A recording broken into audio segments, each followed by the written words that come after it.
MiniWarGamer Dave here from MiniWarGaming.com. Today we're going to make sandbags. I'm going to show you what you're going to be needing for this project.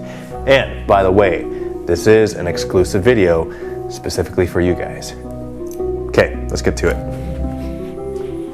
Crucial ingredient, green stuff. You're going to be sculpting the sandbags out of the green stuff. Make sure you get some of this.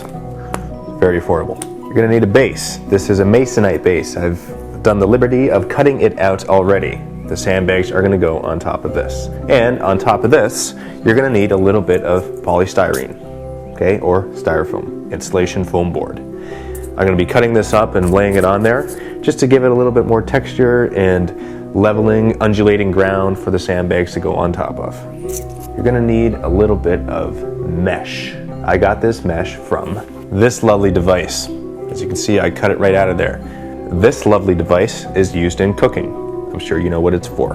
But it comes with a lovely mesh that you can imprint into the green stuff to give that burlap sack texture to the sandbags. So you're going to want to have that. If you don't have one of these, or if you have one in your house and you're not willing to cut it up, or you're not willing to use it, you can use the back of a masonite board. Here's a piece of it right there, and as you can see, there's texture and it kind of looks like a burlap sack. Either one of the two will work. I prefer to use the mesh. White PVA glue, a staple. And you're going to want some sand. I've picked up this sand from the ground. So if you don't live near sand, then you can buy tubs of sand from the website. Cup of water. It is very important that you use water when you're mixing green stuff, to put your hands in and to constantly have your hands wet. Otherwise it'll be sticky, it'll stick to you, it's not going to come off, it'll be a lot harder to mix, and you're going to hate your life. The water is a necessity when using green stuff. Keep that in mind. I'm not going to use this flat piece of wood as a board, as a work board. It's always good to have one of those. We're going to be rolling out the green stuff. Essentially, it's a cutting board. A thin one. A retractable knife. An X-Acto knife, a utility knife, a knife. You're going to need the knife to score the edges of the sandbags, to give it that seam, to make it look more realistic. And last but not least, if you happen to have some of these, I suggest that you get some green olives. They're so good. Make sure that when you're munching on these, you don't have any green stuff on your hands, because you don't want to be eating the green stuff. It's not edible. Just keep that in mind. Okay, Wargamers, let's get right to it. Okay, first order of business. I'm going to have a green olive. Okay, now that that's out of the way, here's the masonite board. And I've already gone ahead and done the liberty of cutting out a couple pieces of polystyrene, and I've shaved them down a bit. And I've also shaved this masonite board, as you can see, shaved the edges just to kind of work its way up. It's not just a rectangular shape. So first order of business is to glue these pieces of styrofoam onto the masonite board.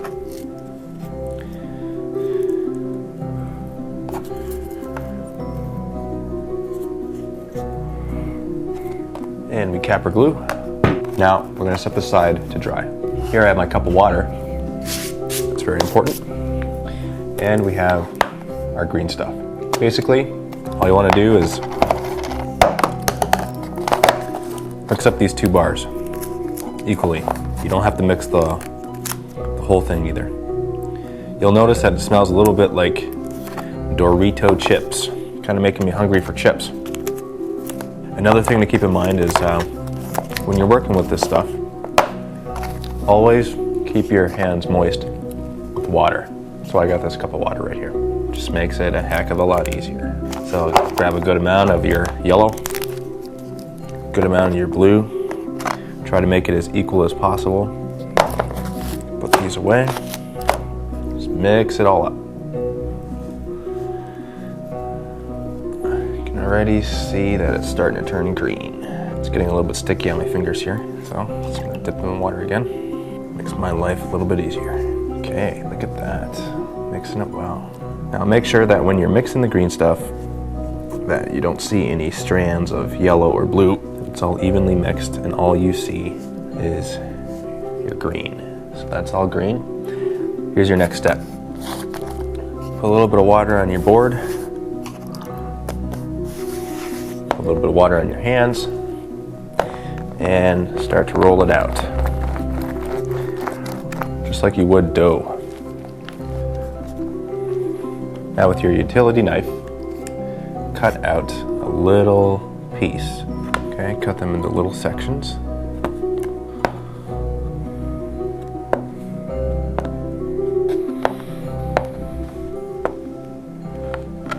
Now it's time to shape it, flatten it a bit. It's very important that you use water when you're handling this green stuff. You don't want to be putting your fingerprints into these sandbags. It kind of loses its look, its authenticity. You know, just go over your fingerprints a bit just to, there you go. That's one sandbag right there. Just follow through until they are all flattened and shaped nicely, however you want them. Okay, now that I have my pile of sandbags here, I'm going to glue them to my base, and I'm going to indent them with this mesh to give them the burlap sack look. So with your white PVA glue, just put a bead of glue in areas that you want the sandbags to go.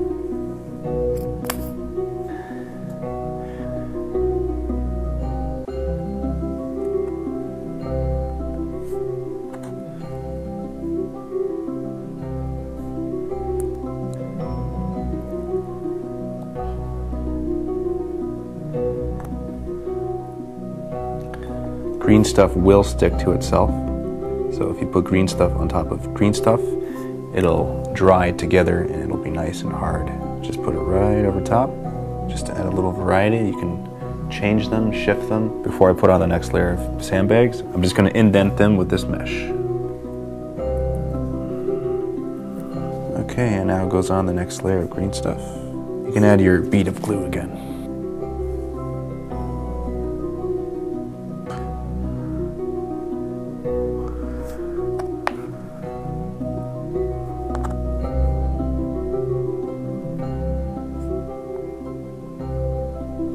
Your mesh on. Now this top layer is especially important because this is the layer that you're going to end up seeing. And it's okay if you see a little bit of the white glue sticking out in different places. When it dries clear and it flattens. Now it's time to get your X-Acto knife and score the edges of your sandbags. Now it's time to apply white PVA glue all over the base.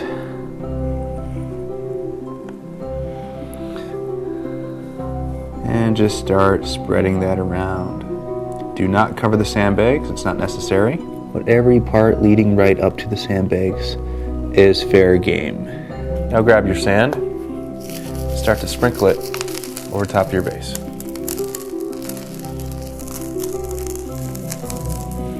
Get rid of the excess, and we'll leave this to dry. So now that it is all dried, I'm going to start painting my project. Painting keeps in all of the sand particles, kind of coats it. Now that all the styrofoam and the base itself is coated, I'm going to now base coat these sandbags. Some muddy brown Reaper paint. Get my color palette here.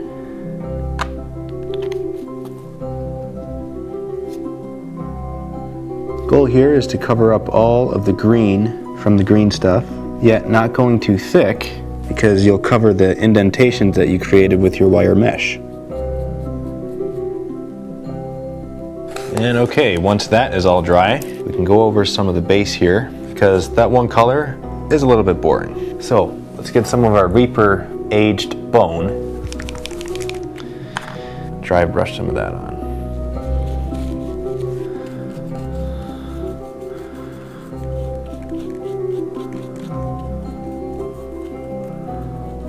Okay, so once that's all done, clean up the brush here. I'm gonna go over the sandbags, some golden skin.